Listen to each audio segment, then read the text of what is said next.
예, 그럼 제 10차 LMO 포럼 세미나를 시작하도록 하겠습니다. 아시다시피 오늘 세미나는 올해 들어서 처음 열리는 세미나고요.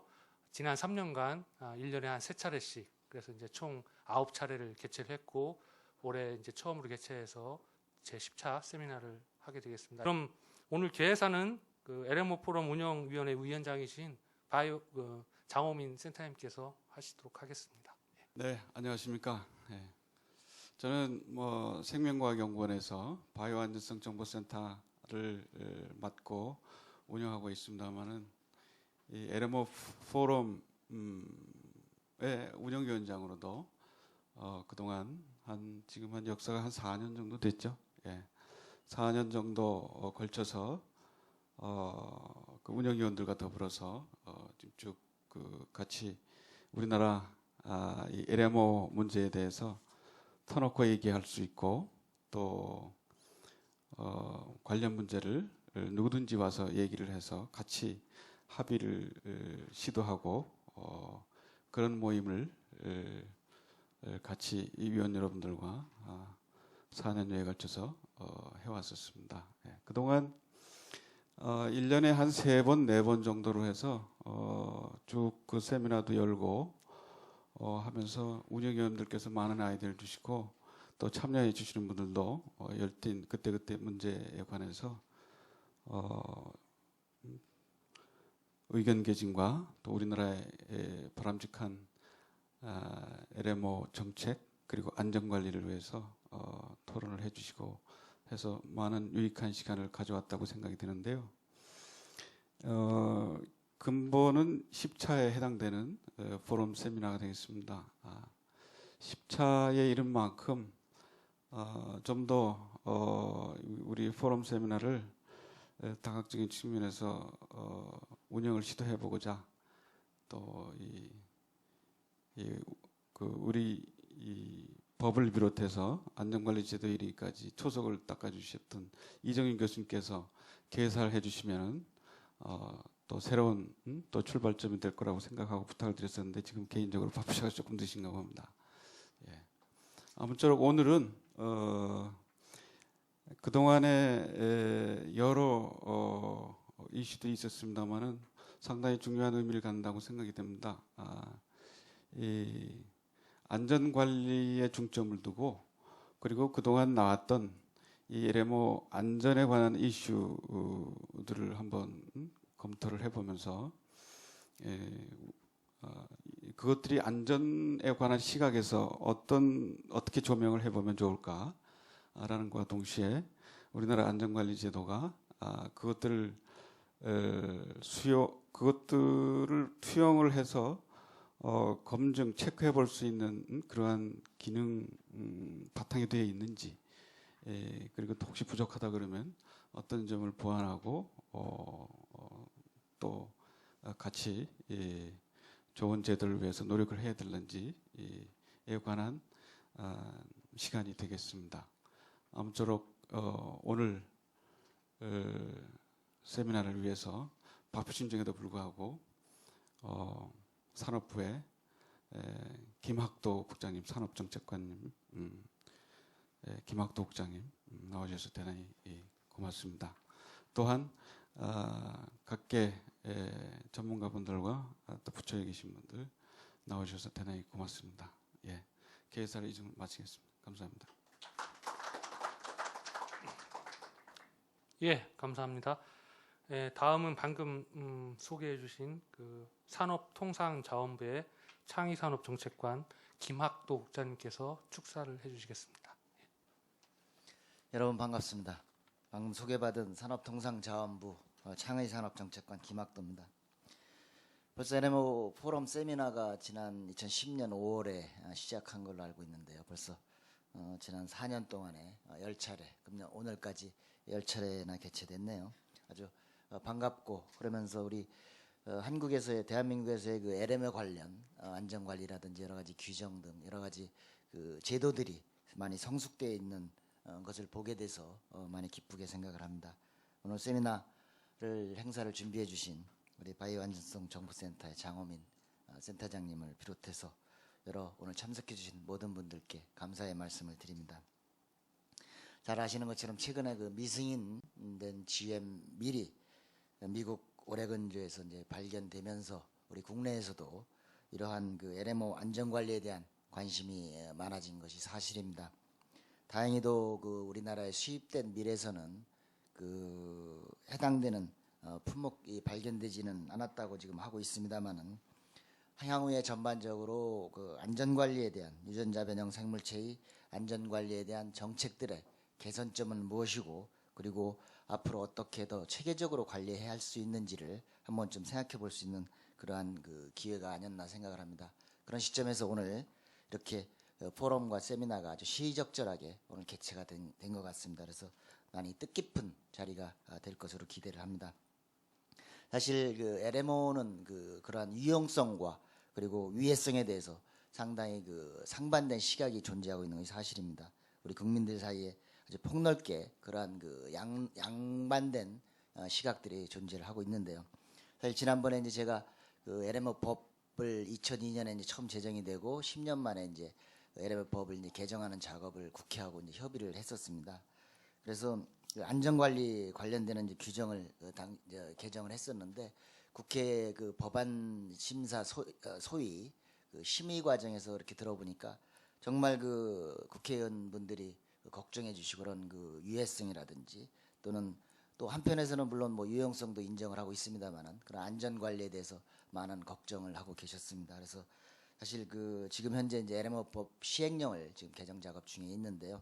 그러한 부분들을 그러한 그 국민들의 그러한 우려와 그러한 시각들을 잘 반영해서 저희들이 정책적으로 많은 반영을 하도록 그렇게 노력을 하려고 합니다.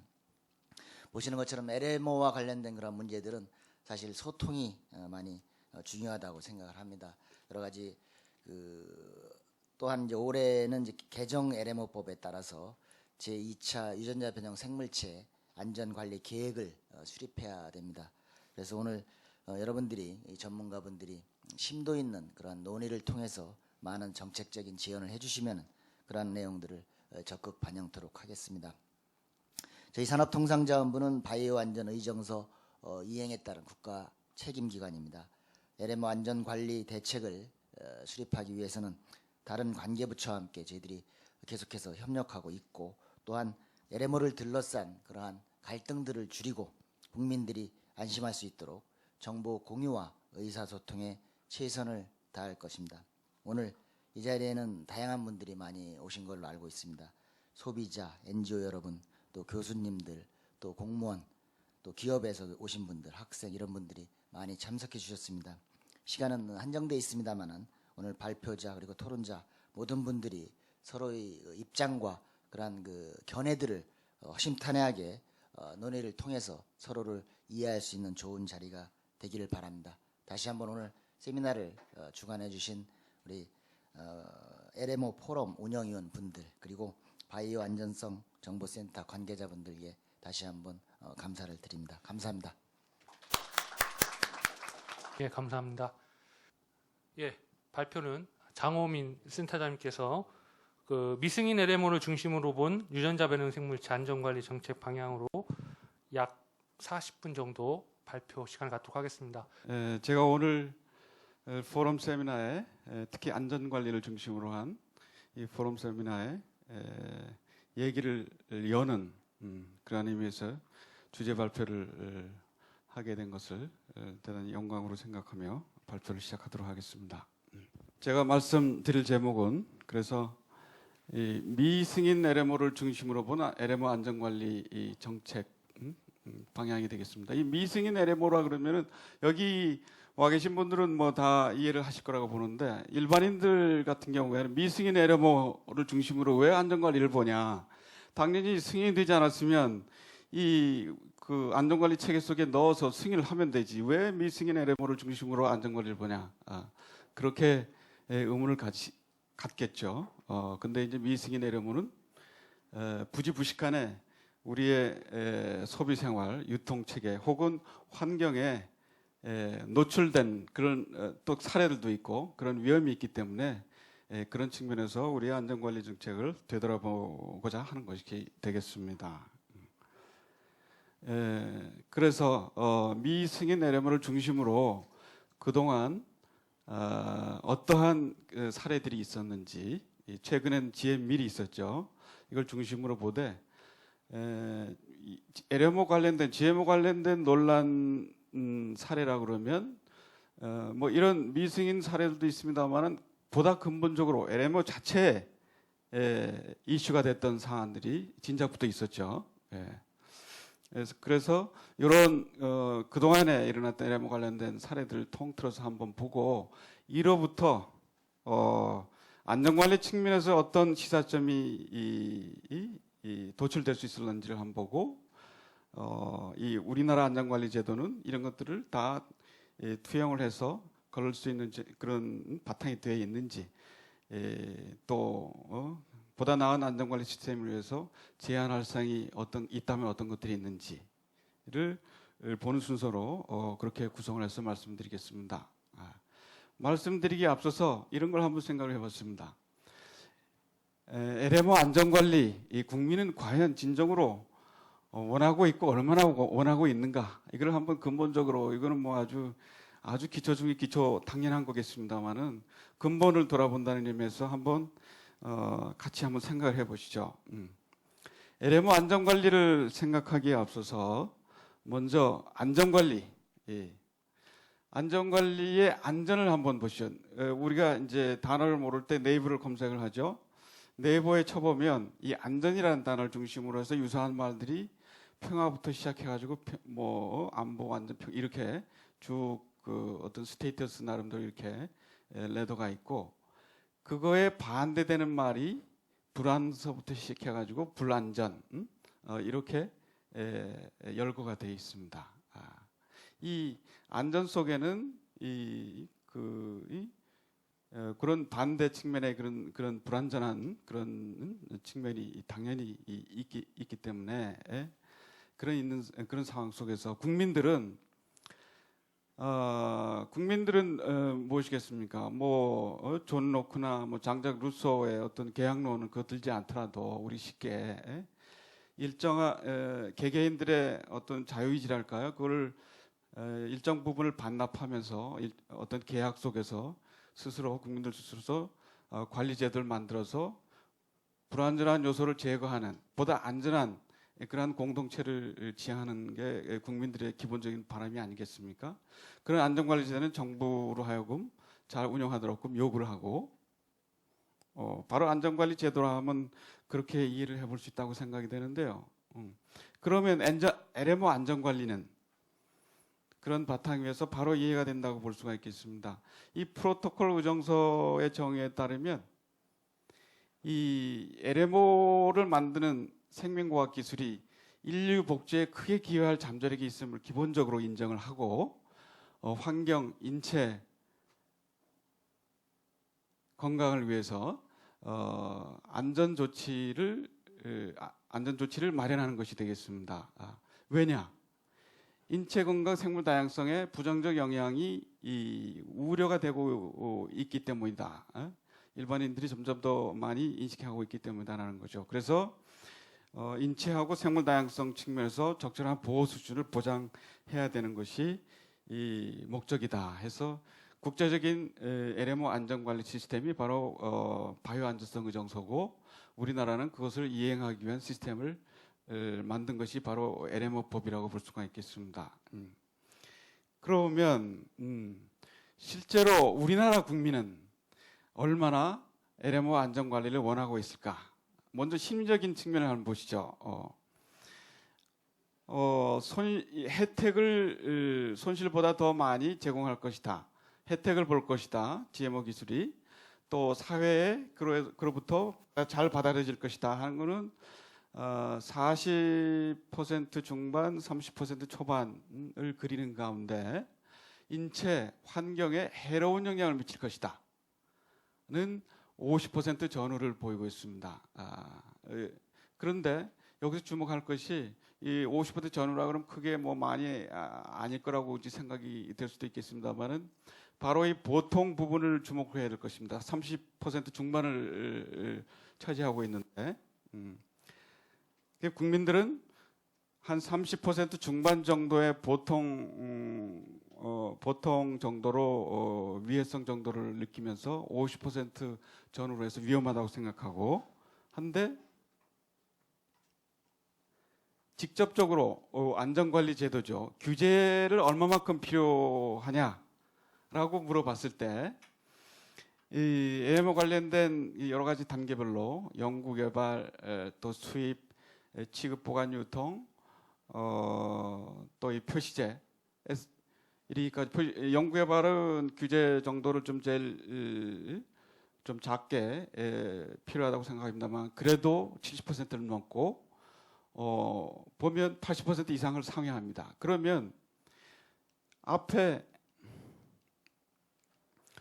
불안하게 생각했던 그런 층하고 보통인 층하고 모두 규제를 강하게 요구하고 있다고 볼 수가 있는 것입니다. 그래서 우리나라 국민은 LMO 안전관리에 대해서 상당히 이 소리 없이 상당히 강하게 요구하는 그러한 상황에 있다고 말씀드릴 수가 있고, 그리고 국가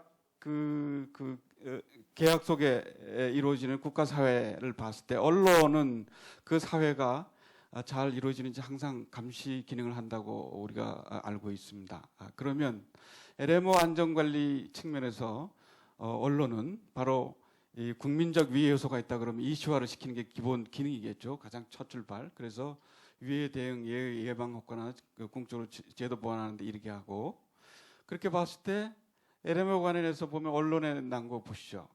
상당히 국민적 이슈를 이슈화하는데 앞장서는 그런 모습을 볼 수가 있고요. 실제적으로 연도별로 우리가 모니터링해 봤을 때 보도 건수 측면으로 봤을 때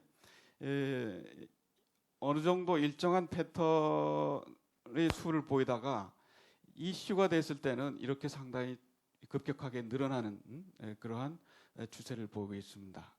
이런 거 보면은 상당히 이 LMO가 우리나라에서 국민적인 의식도 그렇고 또 그로부터 나오는 규제의 필요성 그런 거에 상당히 국민적인 국가적인 핫한 아이템이 되기 쉬운 그런 분야라고 바로 알 수가 있겠습니다.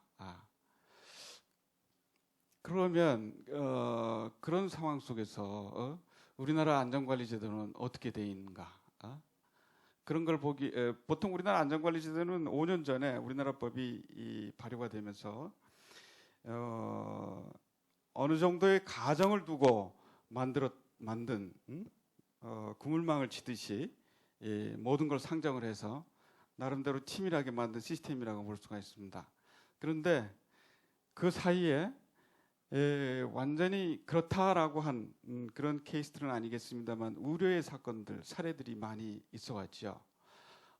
이제는 특히 우리나라 실정에서는 5년이 지나고 특히 내년부터 안전관리 5개년 계획을 만들어야 될 시점이고 또 세부 시행 계획도 만들어 나갈 시점에서는 그동안 일어났던 사례들을 돌아보고 우리의 시스템을 점검을 해서 보다 나은 계획을 만드는데 검토해야 될 상황에 있다고 봅니다. 그런 의미에서 그동안 일어났던 그 주요 안전성 관련 사례들을 잠깐 보는데요.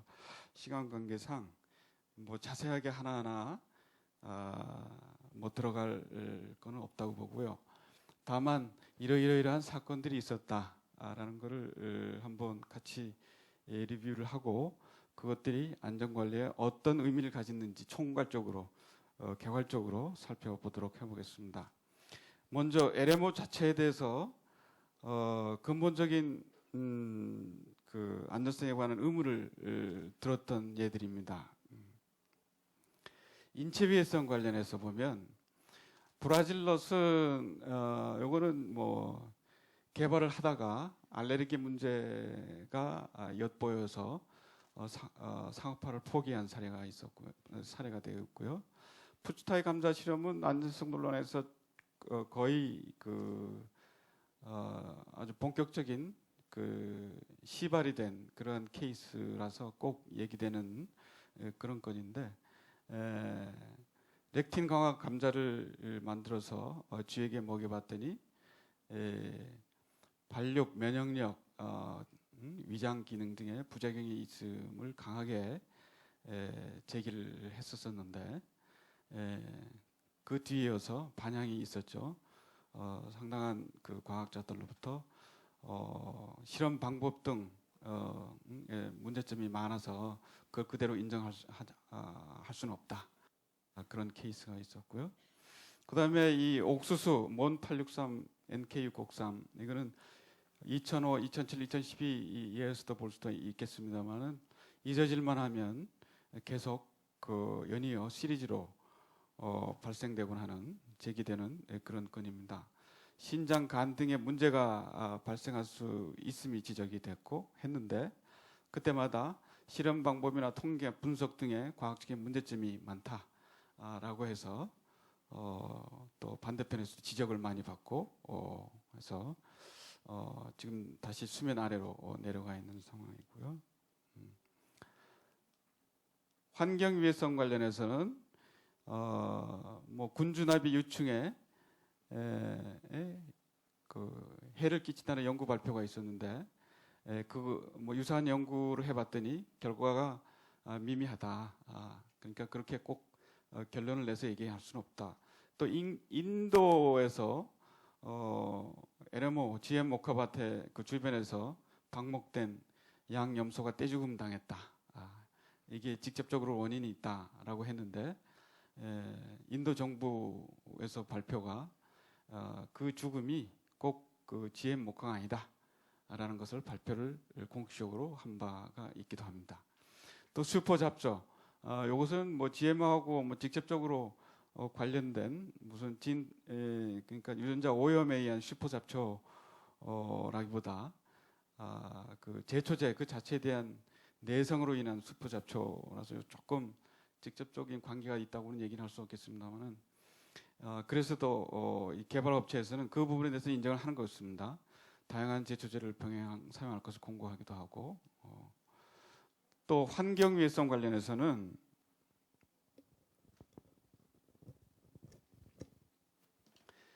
프로디진이라는 회사에서 동물 백신 GM 옥수수를 개발해서 시험을 했었는데 그 뒤에 그것이 충분히 제거되지 않은 상태에서 재배를 했는데 바로 그 잔재가 남아서 혼입돼서 나중에 그 제기를 당했죠, 소송을. 그래서 벌금도 물리고 결국 그 회사가 망하고 또 최근에는 그 제인구달 동물애호가가 신간 희망의 씨앗이라는 것을 발표를 하면서 이것은 본인이 연구를 했다고 다른 연구자들 이 연구한 것을 인용을 하면서 GM 반대되는 시각의 저서를 만든 건데요. 이 강물에 서식하는 미생물에서 이 GM으로부터 나왔음직한 항생제, 저항성 유전자가 발견되었다 해서 했는데 여기에 대해서 꼭 그렇게 얘기할 수 없는 그런 것들을 그 사례를 예를 들었다. 그건 잘못 들은 거다 해서 또 반박이 된 그런 케이스가 있었고요.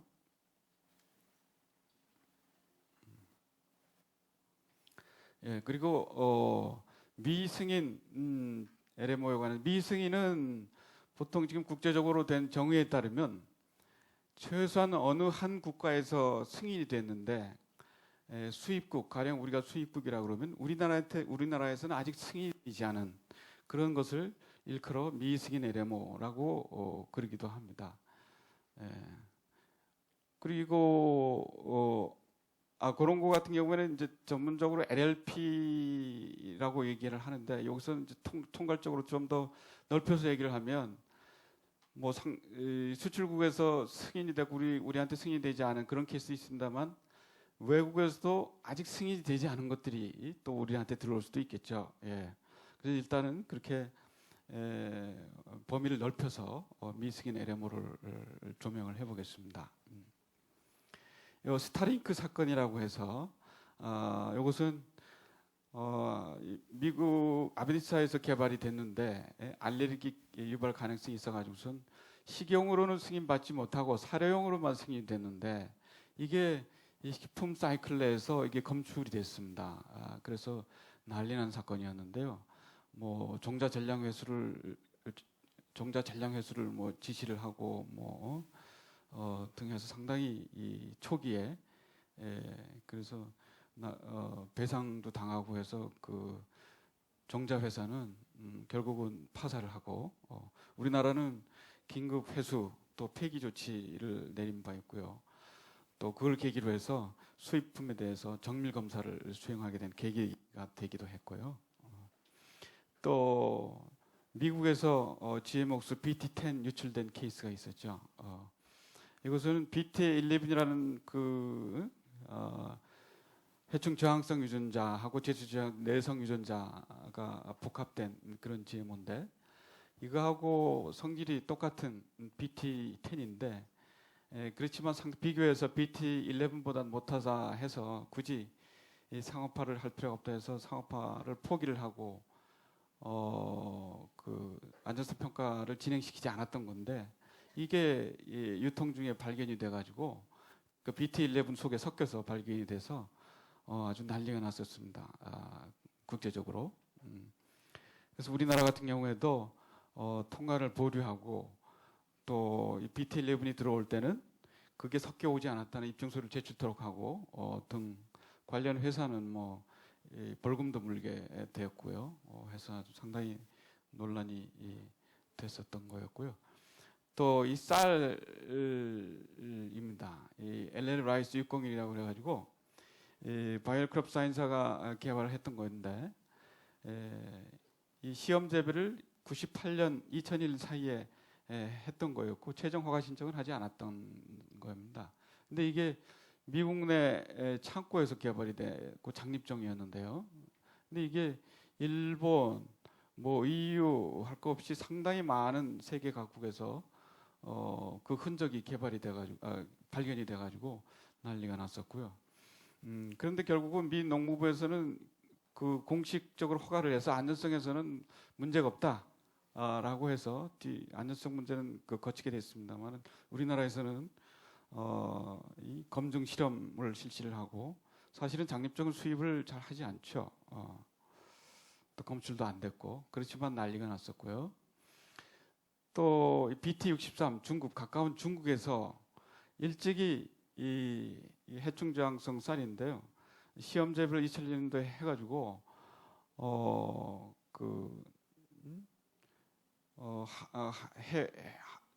시험 재배를 했던 그런 품종인데 아직 그 승인을 받기 전 단계에서 EU에서 또 뉴질랜드, 독일에서 이 발견이 돼가지고 상당히 특히 유럽에서 상당히 민감한 반응을 보였던 그런 겁니다. 근데 중국에서 나중에 2009년도에 재배를 승인을 했어요. 안전성에서 그래서 문제는 없다 이랬습니다만은 앞으로 그래서 이제 그 언제 최종 그 재배 이 재배 승인은 났습니다만 정책적인 결정이 아직 남아 있어요. 그래서 언제 심게 될지 이 세계적으로 주목을 하고 있는 그런 단계입니다.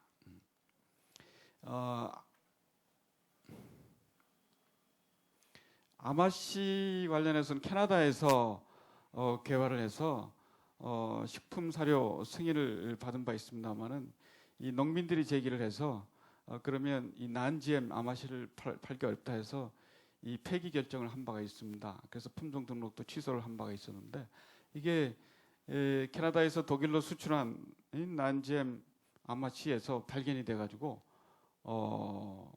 아주 또 난리가 났었습니다. 그래서 유럽 수출이 중단이 되고 많은 양은 아닙니다만 우리나라에서 뭐 좀 수입이 되는 경우도 있어서 그 뭐 큰 조치는 없었고 별 영향은 없었습니다만은 국제적으로 특히 EU하고 캐나다하고 문제가 됐던 그래서도 캐나다에서는 고심 끝에 유럽하고 합의를 해서 관련된 이 프로토콜을 합의를 하고 수출을 재개하게 된 그런 케이스였습니다.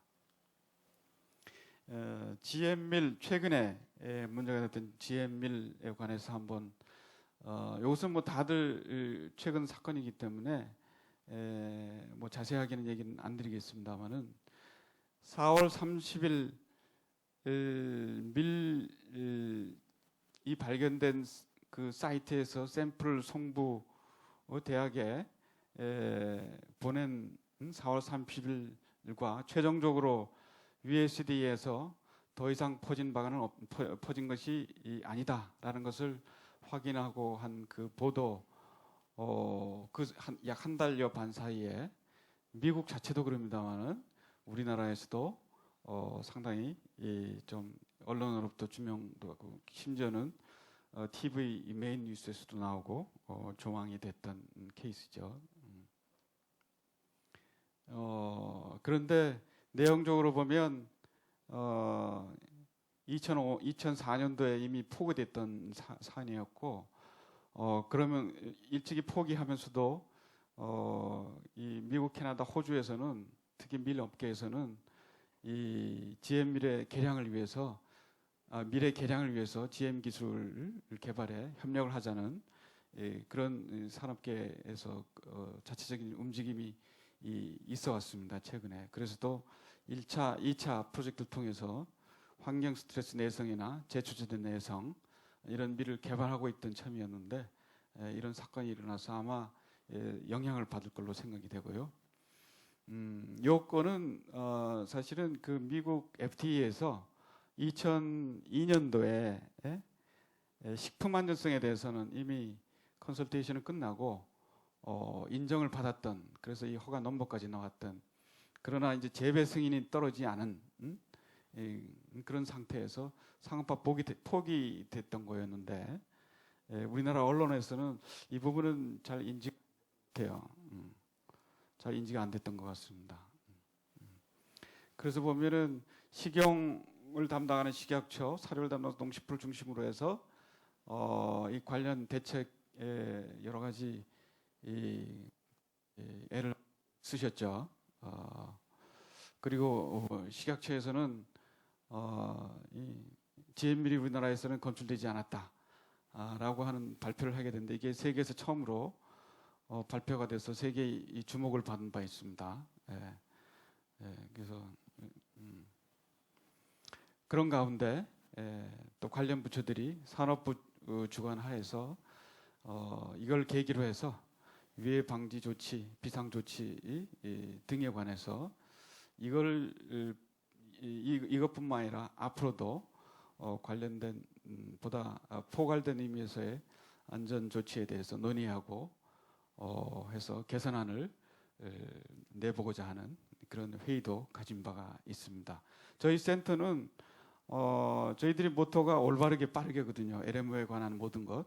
그래서 이 난 즉시 미국 자료를 인용을 해서 포털에 넣고 그다음에 관련 뉴스 또 사건 경위를 종합 정리해서 아주 쉽게 일반인들 대상으로 한 생생한 그 클릭이라는 그런 메뉴에다가 올려놓기도 했습니다.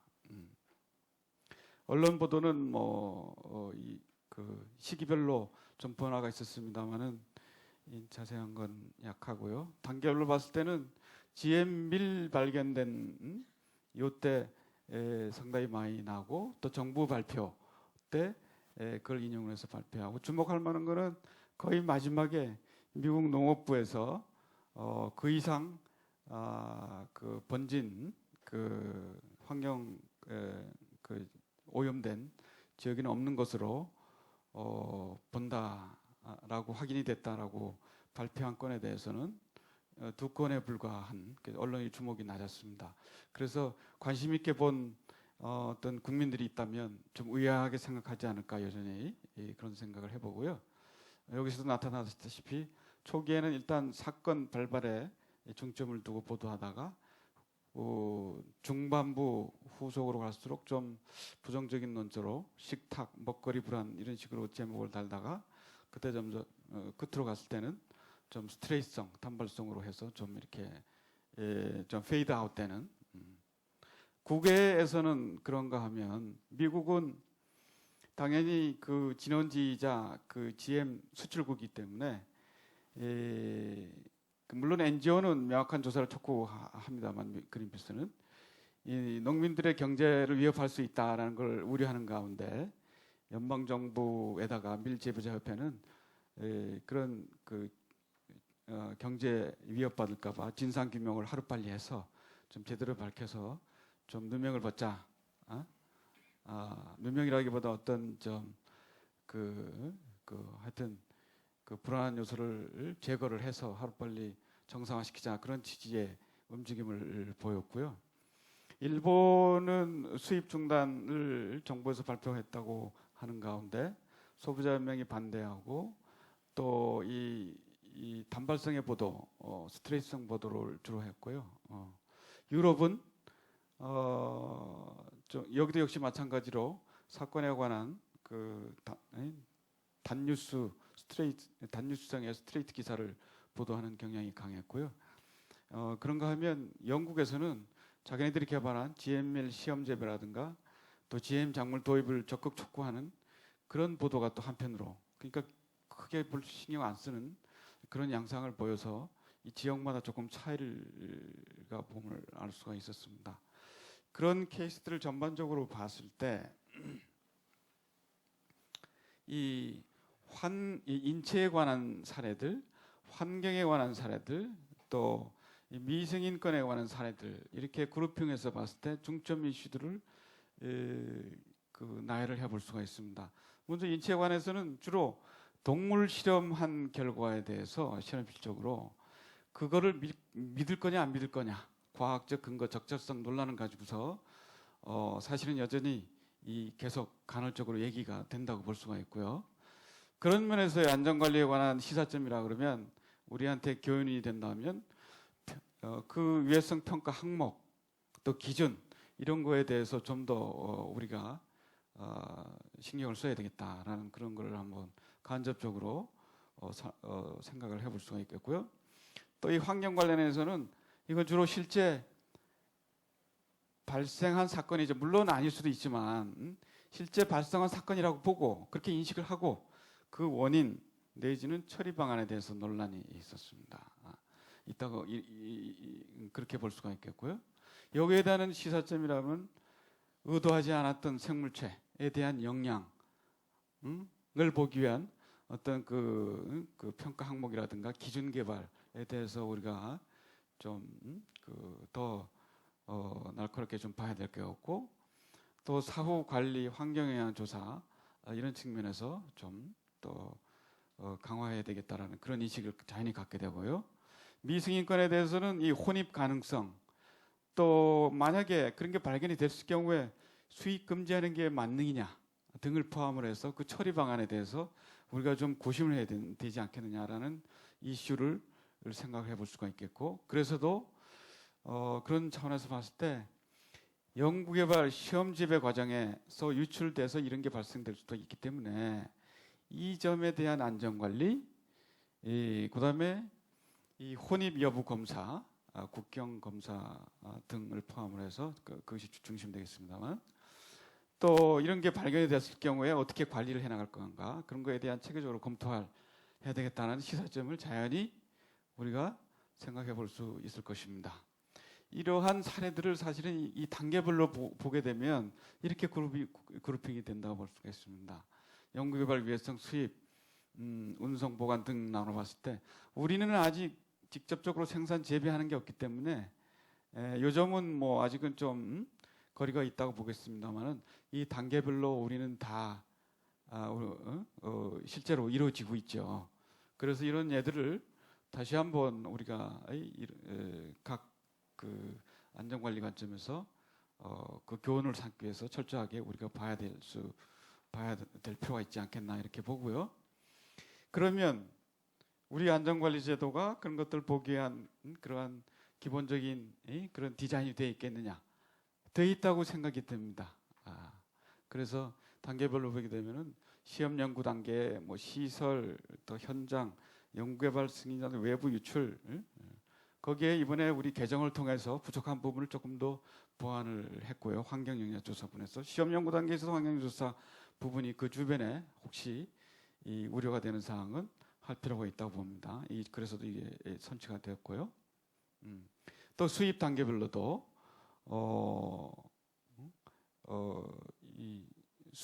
위해성 심사, 이것은 이번에 개정을 통해서도 수입 시 사전에 할 수 있게끔 전에는 수입 단계에 같이 포함해서 하게 돼 있습니다. 분명히 구분해서 했고요. 국경 검사도 좀 더 분명히 할 수 있게 여지를 만들었고요. 등등.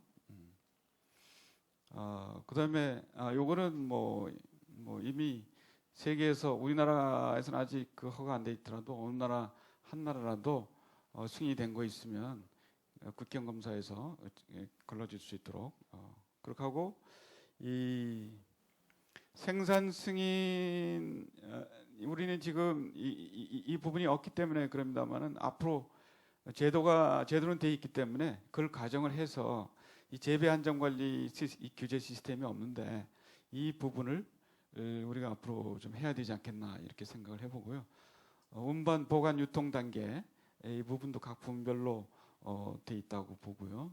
이 중에서 특히 외부 유출에 관해서는 이번 개정을 통해서 강화가 됐고요. 위해 방지 조치에 대해서도 전에는 책임 기관이 이 중심이 돼서 관계 부처와 더불어서 하게 되는 시스템으로 되어 있는데 그런 시스템보다 좀 더 전문적이고 시간적으로도 단축되고 효율적으로 할 수 있게 그 실행 시스템을 관계중앙행정기관으로 내렸습니다.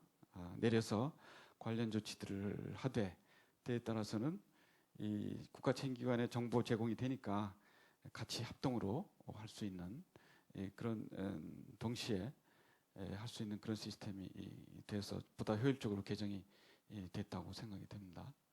그것을 요약을 해서 보면 이렇게 단계별로 보고 또 사전 사후로 봤을 때 이렇게 잘 짜여진 디자인 속에 이번에 개정이 됐고 해서 보다 나은 그런 시스템이 됐다고 보는데요. 그러나 어디까지나 이게 아무리 제도가 잘 돼 있다 하더라도 운영상의 문제이겠죠.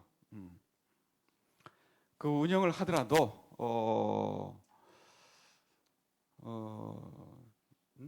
좀 지금 시점에서 좀 제한을 하고 생각할 여지가 있는 사안들도 한번 같이 함께 고려를 해보면 어떨까 해서 좀 열거를 해보겠습니다. 먼저 이 대응 매뉴얼 관계된 겁니다. 미승인 LMO를 비롯해서 안전 관련한 이슈가 발생이 되면 지금은 그 큰 프레임워크는 또 그 실행 주체는 돼 있다고 보겠습니다만은 그거를 만약에 그 사안의 정도에 따라서 구체적으로 처리로 들어갔을 때 좀 혼란의 여지가 있을 수도 있기 때문에 미리 그런 처리 과정을 염두에 두고 매뉴얼을 만들어 놓는다 그러면 실제 발생했을 때 도움이 되겠다라고 해서 제안을 한번 해보는 건데요. 다름 아니라 위해 방지 조치 또 환경영향 조사 이런 게 있는데 바로 이런 것들이 발생이 됐을 때 보다 그 처리의 주체인 부처가 신속하게 처리하기 위해서 그 소관 부처의 그 분명하게 하기 위한 그런 과정이라든가 또 실제로 사후관리 차원에서 세부적으로 수익 검사 확대라든가 수익 금지 이런 거를 정말 할 수 있고 또 처리할 수 있는 문제인가 또 구체적으로 어떤 뭐 보다 뭐 대책방이라든가 뭐 운영 등 이런 거를 뭐 취해야 되나 뭐 이런 것들을 좀 구체적으로 검토를 하고 세부적인 그 매뉴얼에 따라서 할 수 있게 하는 바로 이렇게 해서 합동으로 무슨 또 보고도 하고 알린다면 국민들에게 보다 안정감을 드릴 수 있지 않을까 이렇게 생각을 해보고요. 그리고 이런 사항들이 잘 반영이 된다면 만들어질 수 있다면 이번에 안전관리계획 내년부터 시작되는 5개년 계획에 넣고 또 매년 만들어질 세부 시행 계획에도 반영을 한다면 상당히 보다 그 발전된 안전관리 시스템이 만들어질 거라고 보겠습니다. 또 이 LLP 문제 이것은 어느 한 나라에서 적어도 승인이 된 바가 있는데 그것이 우리나라에 들어온 것이 우리나라는 아직 그 승인이 되지 않은 상태에서 우리나라에 들어올 때 근본적으로 우리나라에서 그 허가가 안 됐기 때문에 들어올 수가 없는 건데 그런데 구조적으로 세계 무역 구조상 지금 뭐 그 산지에서 우리나라한테 오게 이르기까지 어떤 유통 관리 시스템을 보게 되면 섞이지 않을 수 없는 구분 유통하기 힘든 그런 현지 사정이 있기 때문에 이게 섞일 수밖에 없는 그런 상황에 있는 것이 국제적으로 인정돼 가고 있는 그런 추세입니다. 그래서 적어도 만약에 뭐 저쪽 이쪽 뭐 다 우리나라 비롯해서 다 승인이 안 된 거라 그러면 우리나라에 들어온 걸 철저하게 반대를 막아야 되겠습니다만은 적어도 어느 한 나라에서 승인이 됐다 그러면 수출국에서 승인이 됐다면 그게 우리나라에서 들어올 경우에는 생각해 볼 여지가 있지 않느냐 하는 그런 관점에서는 다들 어느 정도 그 입장은 비슷한 것 같습니다. 그래서 그래서도 우리나라에서는 그 사료에 한해서 0.5% 현재 인정하고 있고 일본, 유럽 연합도 인정을 하고 있고 근데 이제 식품이 문제이기도 한데요. 식품에 대해서는 아직 인정하고 있지 않고 있고요. 근데 이제 식품에 관한 세계 안전 기준을 설정하고 있는 코덱스에서 식품까지 확대 적용할 필요성에 대해서 지금 논의 OECD와 마찬가지로 더불어서 논의를 하고 있는 그런 중에 있습니다. 유럽연합은 아직 뭐 식품에 대해서까지는 전개되지 않고 있습니다만은 그 완전히 그 제로 톨러런스로 유지를 하다가 그 업계의 그리고 세계 그런 유통의 그 현실을 반영을 해서 사료용에 한해서 0.1% 지금 적용을 하고 있죠. 여기에 관해서 우리나라도 좀 검토를 해볼 필요가 있다고 생각이 되고요. 이것은 고려하지 않을 수밖에 없는 그런 세계적인 상황입니다.